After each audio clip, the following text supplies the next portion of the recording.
Hello and welcome to the Draft Digital Spotlight. My name is Mark Leslie Lefebvre, and I'm honored to have with me in the studio today Beth Underwood. Beth, welcome. Thank you so much. Just a pleasure to be here. Well, it is a pleasure to have you here. I am really dying to get into your writing because most of the writers that we've had on the show have been fiction writers, and I know that the majority of the stuff that you've done or are working on is nonfiction. But can you give our listeners a little bit of a background as to what you write, and I'd love to get into how you got into writing in the first place. Sure. I think, I have a little bit of a different story, I think, because I wasn't always geared toward being a writer, I don't think. I was geared toward creativity. So, I had this vivid imagination as a kid and went in a variety of different creative directions as I got older. And it wasn't until I was about 30, I actually was living next door to an advisor at the College of Journalism here in Kentucky. And the more we talked, the more she convinced me I needed to go into journalism. And I just took the bait, hook, line, and sinker. And that was kind of all she wrote. When I went into journalism, the one thing I swore I would never do was work for a newspaper. Okay. I wanted to write. But wait a second. I know a little bit of your story. Yeah. Is that foreshadowing of some sort? Just a little bit. So, I wanted to do magazines and I wanted to write books. And actually, my first job out of journalism school, I headed up research and writing for the UK Basketball Museum. So, really? Wait, the UK Basketball University Museum. of Kentucky. Oh, I thought you meant like the UK. It's like University of Kentucky. I was like a little bit closer to home. Okay, that's right. And on this side of the pond. But I did that for about 4 or 5 years until that opened up. And about the time it opened, it also went bankrupt. So, the museum went bankrupt as it opened? Yeah. So it was, you might say, history. Yeah, it is. And the funny thing is that all those artifacts that we dug out from Memorial Coliseum, et cetera, all the ones we gathered from the players, they're back where we found them now, basically. Really? So there actually nothing happened to resurrect the museum? So everything went, oh, really? No. What about all that work you put into writing for that? Gone. I mean, it's just gone. Oh, wow. Yeah, I think that like the giant, I can't even think of the word, but when you have the exhibits and you've got these big 8 foot tall, whatever, posters, for lack of a better term. Right. Stand-up banners and things. Yeah. Yeah. They're all stored too. So it's just sort of, it's forgotten for the most part. So, wow. And that was a really strange time because that was also now what am I going to do? Because I thought I'd always be there. I thought that I'd end up just keeping these exhibits up through the years, adding to them, and all of a sudden that just went away.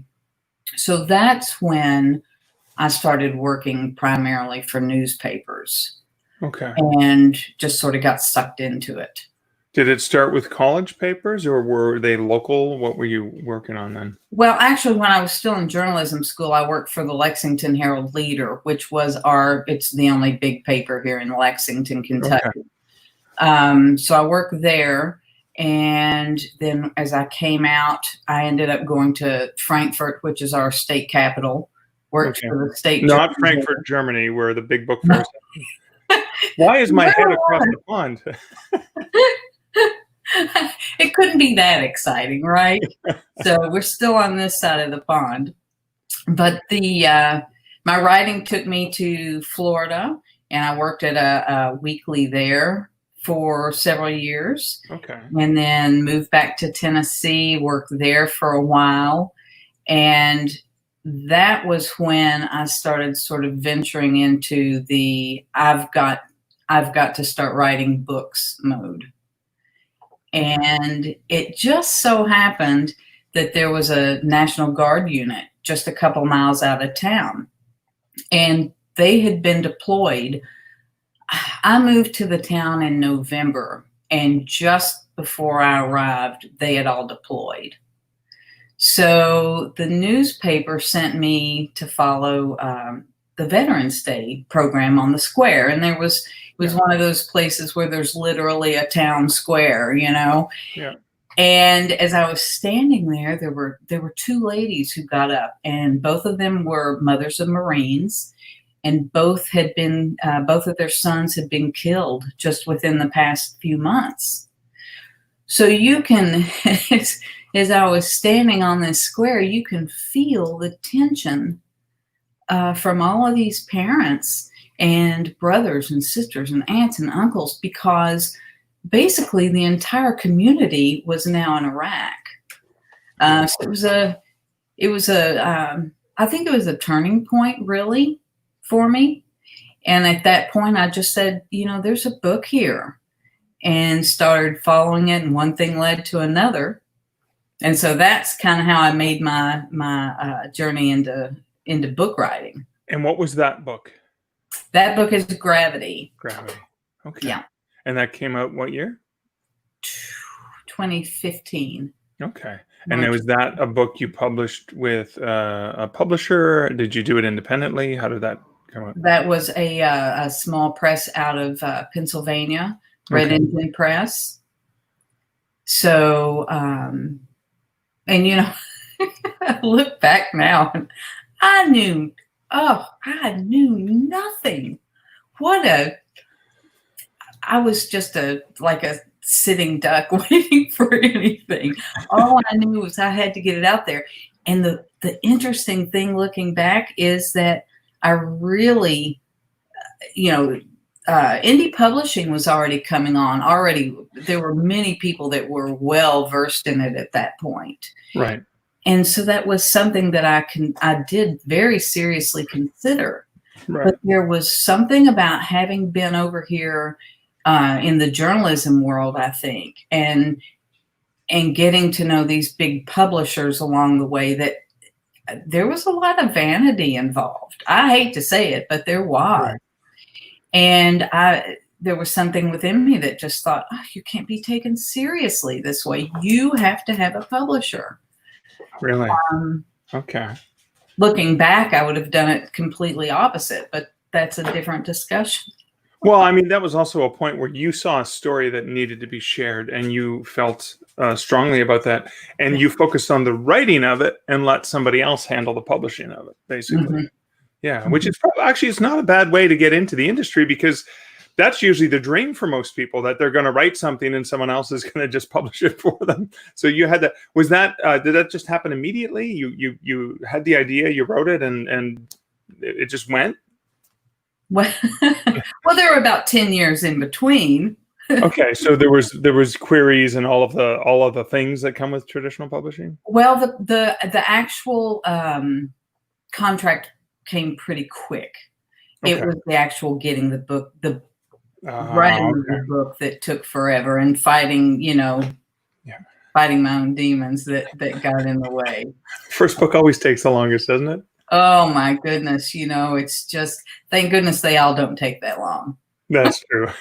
So your first book was very serious, but I know you've also written parodies, humor. Yeah. How did that transition happen? I think out of necessity, because Gravity it's as the name implies, it's a very deep book, and it's a very it's a sad and heart-wrenching story. Right. And I think that after that was finished, I realized I had to step back. I think I always had these visions of doing very serious work, and that was the only way I could be taken seriously. I had to be the serious one and writing the serious things. And that was a real test for me. And I think I came away thinking, no, not so much. I need to lighten things up. And I feel like I did my job with that story, because I feel like it's helped so many other people know about the lives of these guys. Right. But at the same time, I think that I can turn my writing to be inspirational and educational and entertaining and fun and light. And that feels more like me. Okay. That's cool. So I have to ask, and I can't resist the play on words. Is Beth, I really want you to talk bourbon to me. I say that as I'm holding up your book, Talk Bourbon to Me 1, which sorry, I was holding up the wrong one. A Whiskey Lover's Guide to Kentucky Favorite Spirits, and then book 2, which was The Spirit of Hospitality. Yeah. Now I have to wonder, being in that part of the world where bourbon is king. Is that what inspired that, or what was it that drove that writing those books? Because obviously they're a bit more lighthearted and fun. Yeah, right? Absolutely. And it was the whole phenomena of bourbon that just sort of, when you're in Lexington, I think any part of Kentucky, you right. cannot escape the draw that Kentucky bourbon has on people. I mean, you're talking over 1 million people that come here just to see a distillery, just to go on the bourbon trail. Right. And honestly, and this is between you and I, and nobody else, and everybody else listening. Okay. I didn't drink bourbon when I wrote those books, or before really? I wrote the books. So you felt it was an important story to share? I thought it was going to be fun.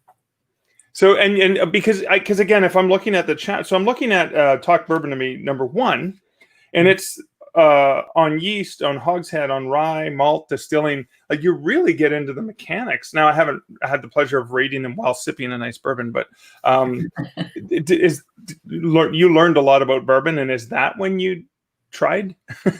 Yeah, well, basically, I found through public archives, I found this old book written by Samuel McCary, I believe is his name. Okay. And that is sort of the skeleton that flows through the book that you'll see. That's the detail.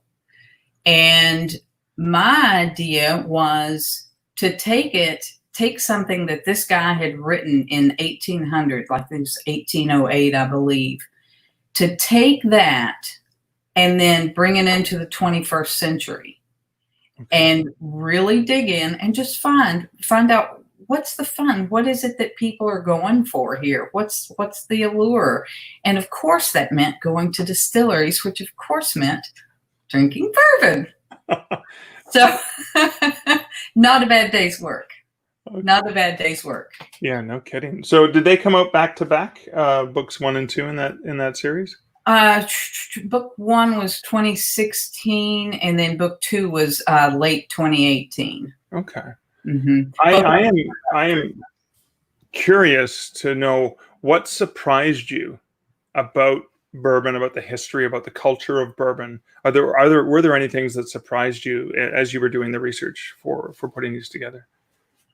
Yeah, I think the big thing for me is the amount of history and the rich tradition that goes into this. I mean, I think to a lot of people, you might look at, you may go to the liquor store and see a bottle of bourbon or scotch or whatever on the shelf, and what actually goes into it just seems foreign. It's like, oh, the bottle just appears on the shelf, but yet there is so much that goes into the making, from the barrel itself, and the coopers who craft these barrels, right, to the mash, and each one being just a little different to give a different flavor, and the commitment level, the overall commitment level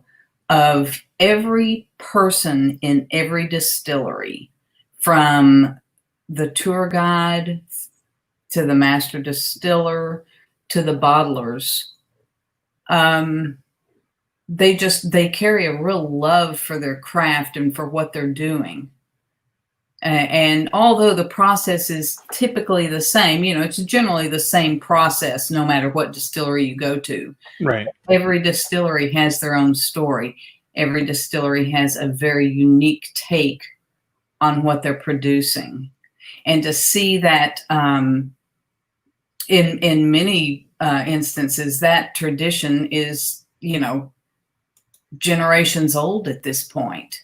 And I think I would have never expected that. I expected something a little more superficial, I guess. Oh, like a factory or something like that, as opposed to like a handcrafted tradition.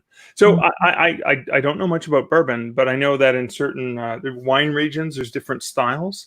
Is bourbon a Kentucky thing, or is bourbon something that can be made in other locations? It can be made in other locations, although 95%, I believe, is made here in Kentucky. Kentucky's favorite spirit. Exactly. Now, it does have to be made in America. So bourbon can only be made in America, and Kentucky is obviously where most of it is made. Is what other states make bourbon? There are some guys out in Colorado that are making a good product. Texas has quite a bit going on in the bourbon industry. Florida, I think there's a bourbon distiller in Oregon, New York, Pennsylvania. I think you can probably hit about every state. Wyoming. You can probably find bourbon in just about every state at this point, as far as distillers within. Okay. But I bet you they probably all travel to Kentucky to spend time learning from the masters and the legacy that's there, I imagine. Well, and then another thing Kentucky has at this point is Moonshine University. So, what? Moonshine University? Yeah, it's truly a place. If you want to be a distiller, you can go here and learn everything you need to know. And they have very time intensive courses. You may go for 7 days, and for 7 days you live and work and breathe as if you are running a distillery. Wow.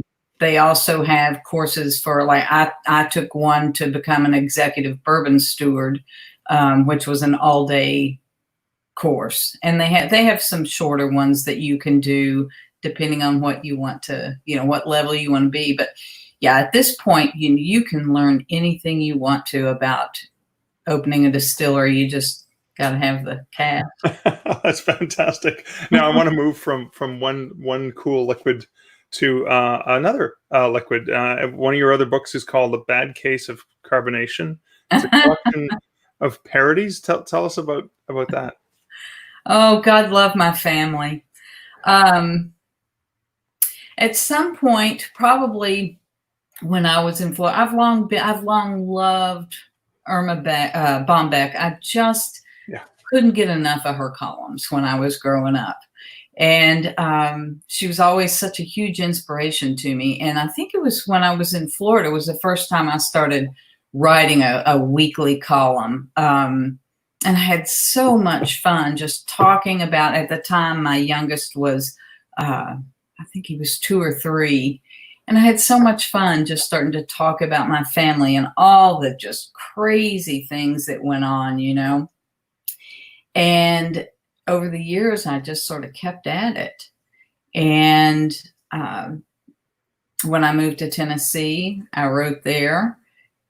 And just, it was one of those, I think for me, it was a way to sort of reflect on my own life and realize that no matter how bad things can be all around us, there's certainly a lot of good and there's certainly a lot of humor too. I mean, one of my favorites was about going to the car wash, because to me, going to a car wash can be very nerve-wracking because the guy's like trying to get you to line your wheels up and get your foot off the gas and, throw your car into neutral. And it's just so much pressure. And so there are little things like that just would come out and just sort of, hit me oddly. And I think other people can relate to this. And I had actually wrote up until about a year ago, wrote for a couple of newspapers. And then as I started doing thinking more about nonfiction, I thought, I need to give this a rest for now and refocus. But it's so much fun just to give people things that they can relate to, I think. Yeah. It's funny you mentioned Erma Bombeck because she came to mind when I saw your title, Bad Case of Carbonate. It was a very Erma Bombeck style title. So it's kind of like a perfect branding because I think you really let them know what they're in for based on the title, right? Yeah. Yeah. And so were these were articles you had published in your column? Mm-hmm. And it was just like a collection of the best of or whatever? Did you have to revise them, or what went into putting that book together? Basically I picked 50 of my favorite and then went through and I revised them or added to, in some way switched them up a little bit, in some cases a lot. And just decided, these are some of my favorites right now. I'd like to help somebody else smile. So cool. Awesome. And then people who don't have access to those local papers or in the state or wherever it was available, now people can get it anywhere in the world and enjoy the humor. Yeah. So I have to come back to this sort of question related to journalism. Is typically, you have a weekly column, so you have these deadlines that you have to meet, or if you're doing other articles, maybe on spec for the papers that you work for, because they say, hey, you're going to be here. Can you write about this, or this is going to be coming into town? That sort of short, quick in and out. Now I know the columns are typically longer, but a lot of journalistic writing is meant to be short, quick, whatever. Did you find a challenge when you were doing, now obviously that was a collection of previous essays, but even in like Talk Bourbon to Me, it's longer, right? It's longer form, not obviously not just the book, but even the chapters and the breakdowns. How did you transition from that, writing for that weekly or daily or whatever to the book form? It's interesting that you mention that, because I think it's still something that I work on. There is a huge gap between those, what I wrote in journalism, especially when you're talking hard news, because they're typically 500 to 750 words in and out, done. And you don't really have time to think about what you're doing for the most part. You have to get it out there because you have to hit a deadline. And you'll notice especially in Talk Bourbon 2, each chapter in that book is about a different subject or about a different person. And that kind of kept me. I would have a short story that had a beginning and an end. And that really helped. And then I just found that common thread that wove them all together. And that produced my book, basically. Oh, wow. So I like those little short wins in my brain. I'm trying to find all the brain hacks I can to say, okay, what's your goal? Is your goal to write a chapter? Is your goal to write a scene? Is your goal to write, 10,000 words? And sort of structure it that way, because let me tell you, if I think about the whole thing, book to, beginning to end, I'd get really overwhelmed. Because it's just such a startling difference in terms of the style that you were used to. Yeah. So I wanted to ask you about a couple things as well. You have won some awards for your writing. Was that for the journalism? Was it for the books? What were the awards, and what did you win them for? The Gravity won a silver medalist award from the Military Writers Society of America. Okay. So there was a book award.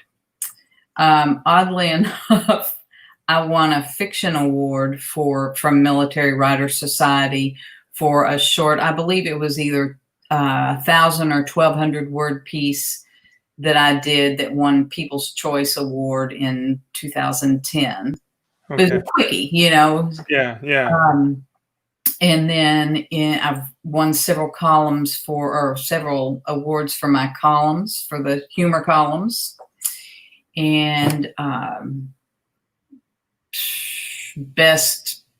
won a Best Agribusiness Award for a story I did here in Kentucky about a hardware store that had been in business. I mean, this is, I may get the numbers wrong, but I believe it had been around for about 100 years.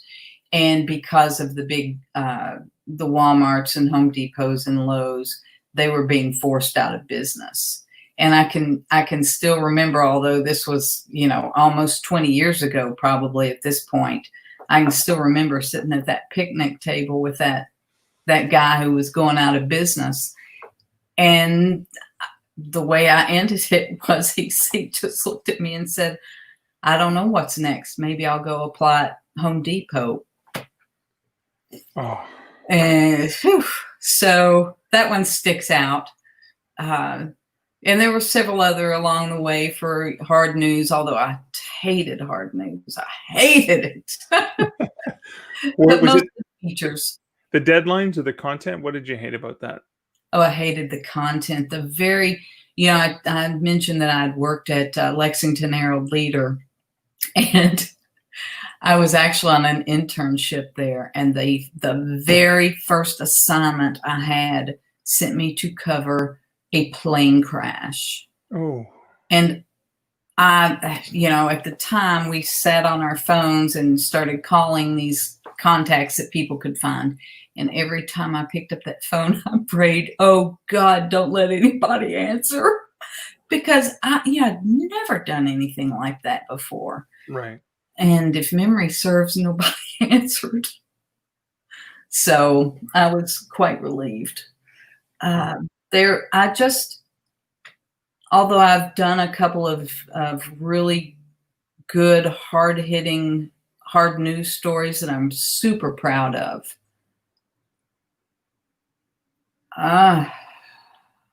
It's just not my forte. I don't want to live there. Right. So. Well, you had also, you'd mentioned on one of your, I think it might have been in your biography, that writing community was really, really important to you as a writer. Is that like that type of article with the business owners? Or obviously there's the community, the military community. Is that what you were talking about with community? It was a little bit, when I was in Tennessee, I think this one to me, I still hold really close to my heart.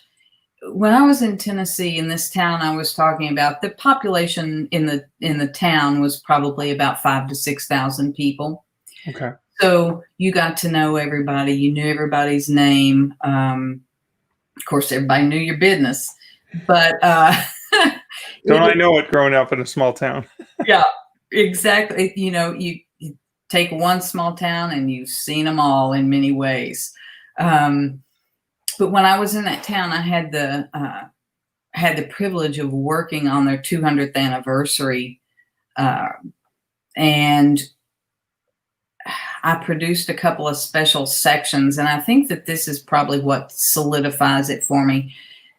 The way that the community gathers around itself, and the way that I was able to interact with these people and earning their trust in a way that I could have never done in a large city, was very important to me. And I wanted people to know that if they came to me and I was doing a story on them, that I was going to be fair, and I was going to do my best to make sure that whatever it was we were covering got out there. And I was very richly rewarded for that, both physically and, tangibly and intangibly. Right, right.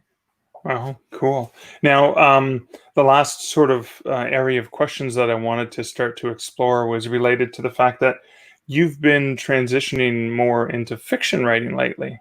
Hmm. I'm curious to hear the whys first about that. Uh, the big why is that I just started having these stories that were popping up. And, I started thinking, oh gosh, what if I were to fill in the blank? Started jotting down ideas. And I tell you something else, there's something about living in the nonfiction world. Um, it drove me to perfectionism in a lot of ways. And I've written one of the stories that pops to mind. I wrote for Military History magazine, covering covering the very first salvo that kicked off the Gulf War, basically. And the amount of detail and the pressure to make sure everything was exactly, because God forbid that I mislead somebody, God Right, right. forbid I get a detail wrong. Yeah. And that's a lot of pressure. And I just thought that it would be a really nice change to let the creative side of me come out and play again, let my imagination loose, because it really had stagnated, I think, in a lot of ways. I Well, you was had won an award in 2011 for your fiction. 10. Or Hmm. 2010, you had won an award for your fiction, and then focused on your nonfiction book career as well as continuing journalism. Yeah. So what have you been working on in terms of fiction then? Well, I have really been drawn into the mystery world. To me, it's kind of suits my personality. It's fairly fast paced. Um, and seems like it's got a nice structure that allows, you have a certain set of parameters, but you also have the world is your oyster to do whatever you want. So the cozies, of course, immediately came to mind as I started down this path. And I wrote a novelette and thought that I knew exactly where I was going, and then ended up taking literally picking my characters up and moving them 4 states away back into bourbon country. Ooh. And so, the main character that I'm working with, she's a magazine writer who inherits this house and a car and 49% in a distillery. And Ooh. she's really a fish out of water. Right. It's a So good thing the author knew something about distilleries. She didn't. right. So it's really been a fun little thing to work on, because you think of all the different nuances, and you've got Kentucky, the bluegrass state, the distilleries, the horses, and it just sort of opened up a whole new world, and one that I'm really ready to continue in. I have to ask, where was she originally in the original version of the fiction? You said 4 states over. Yeah, she was South Florida. South Florida, and then you moved her to Kentucky. Yeah. Just, I thought So I had to find out. I'm guessing that a lot of times some of the advice is write what you know, because you can write with authenticity. Therefore, she's a writer. You know a lot about that, having been a writer your entire life. And then also the obviously the bourbon and Kentucky and the culture and everything there. So obviously all of those elements were probably easy because you've lived them in so many different ways. But how was the transition from that, as you talked about that, having to get everything exactly right because it was critical in some cases, or people were relying on the 5 Ws? Mhm. How was that transition into, hey, I can just make stuff up? You would think that it would be really easy, Yeah. and it's not. Because, again, like I mentioned, my imagination sort of stagnating. My brain tends to work in retrospect So I tend to like to have these great thoughts, and then they marinate until I get them right. And there's somewhere in my brain that I know that they're right, you know. I think that the worst part about it has been extrapolating detail, for lack of a better term, because I can have these basic ideas all day long. And, there never seems to be a shortage. But when you sit down and you have a blank page in front of you and you don't have notes because you don't have an interview, it's a totally different world. Right. So I don't know if that answers your question. It does. It does. Thank you. And that makes me curious, though, to know then, do you write fiction with some sort of outline or some sort of notes going into it, or do you just attack the blank page? Do not attack. I don't really. I'm not a total planner, but I'm also not a total pantser. I'm kind of somewhere in the middle, I guess, a plantser. Okay. I like to have a general outline. I like to see where I'm going. I think especially with the mysteries, I do like to see what's going to happen. And a lot of that may change, but it still gives me this loose outline with that I can work within. Okay. So I have to ask then, when you write a mystery, do you know who did it right up front, or do you discover as you're... So you know that you know, okay. Yeah, and in the novelette that I wrote, there was no murder, but still, I knew there was a mystery. Okay, and you knew the solution. I knew the solution, but the path to get there changed a little bit as I was going. Okay, that's good. I find that fascinating, particularly given your journalistic training and how you've got the sequential steps, that it almost seems natural that mysteries would make sense to you. Yeah. Right? Because that's what a reporter does, is pulls and asks the right questions to get the story, and then obviously gets to the conclusion. Yeah, it just feels like such a good fit. So cool. Awesome. Just some comments. Richard said planter. That's a good one. Okay, thanks, Richard. I do like that term, planter. I'm gonna use that as well myself. Dean says he loves Kentucky bourbon. Well, yes. It's only it's early in the day, so you can't be getting into that too soon. 5 o'clock somewhere. As well. So I'm really curious because I had wanted to get into a journalism school, but my marks weren't high enough. At the time, you had to have like 99% average to get into the school that I wanted to. So they accepted me into the English program. So I'd always wanted to do that kind of writing.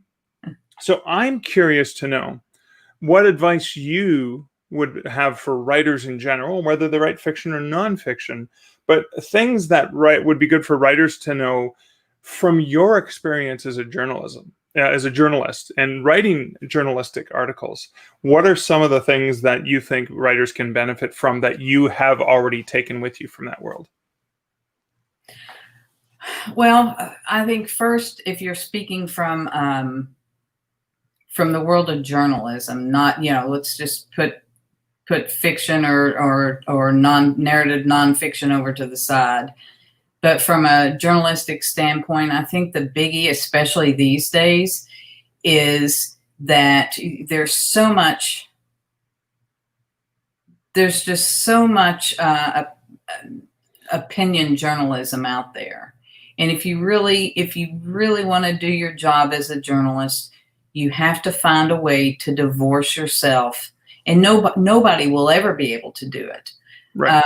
It's just part of human nature, but you have to divorce yourself as much as humanly possible from your own feelings and your own persuasions so that you can get both sides of the story out and you can stay away from opinions or from swaying people one way or another. And I do see that a lot. There are many good journalists out there, but there's also this, onslaught of just, and I don't want to use the term fake news because it's not fake news. It's just kind of garbage. It's an opinion piece rather than reporting on just the details of what happened, not what I think is my interpretation of what happened. Mm-hmm. Yeah, that's interesting.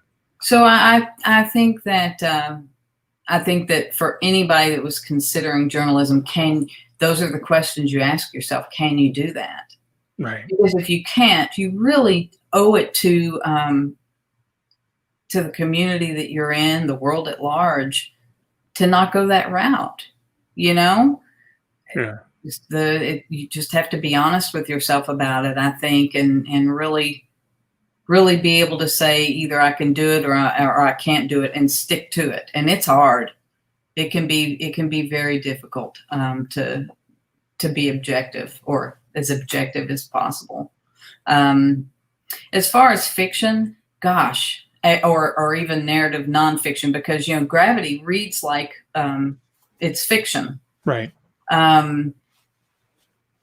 Gosh, you really have to. I think you really have to know yourself. Like I was talking about, I spent so many years doubting myself or my abilities, and then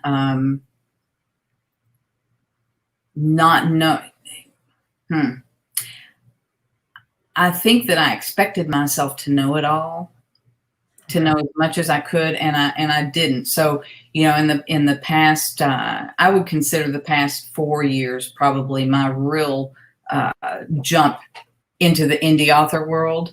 And if you find a handful of mentors that you can count on, and that you can access, whether directly or indirectly through a Facebook page or a course or whatever, learn all you can.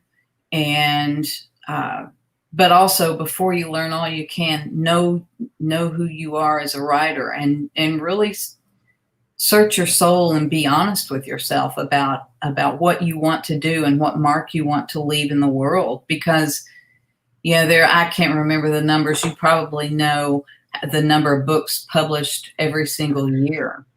A gazillion is the last term I remember very concisely. I knew it was up there. But that's a lot of noise out in the world. And if you're going to dent the universe, make it a good dent, make it something that's memorable, and something that you'll be proud of, and something that the people, your family and your children and grandchildren can be proud of for years to come, whatever that looks like, whatever genre, floats your boat. Cool. Excellent. I have to pop this comment up from Martha, who says, please read Gravity. Speaking of making a dent, making an impression, making a mark. She has a personal stake. So her son is actually in the book, and he didn't make it home. Oh, wow. Almost didn't make it home? Didn't. Oh, he did not make it home. So sorry, Marcia. One sort of last question related to that. You talked about community earlier on, and how that was important to you as a writer, and being part of different communities like this community that you and Marcia are part of. And what about the writing community? Are there similar relationships and ties that are important for a writer? Oh, absolutely. Is it okay to mention a couple that have been really influential? Of course, because this is going to help other writers. Thank you. I think, and not in any particular order, I believe Joanna Penn was the first podcast I listened to, and she just knocked my socks off. And I thought, I've got to follow her to the end of the world. We all think that about Joanna, actually. I don't doubt it. And I've never had the pleasure to meet her, and I hope to do so someday, very soon, I hope. She introduced me to Mark Dawson. And then Mark Dawson just became, so right there you have two of the most influential people in my indie author career. And then Brian Cohen and Jim Kukral. And oddly enough, your 7 P's of publishing. I was one of the people who listened to that when Jim put it out with and the blind version of it, right? Mhm, Wow. mhm. Very So, cool. and Brian, Brian has been huge, helping me to learn the Amazon ads, and just a good, And blurbs, right? Yeah. Mhm. Yeah. And he's just such a good salt. We're talking salt of the earth people here, Yeah. And the other person that I have to mention, because I haven't known her for long, is Becca Syme. Oh, Who, yes.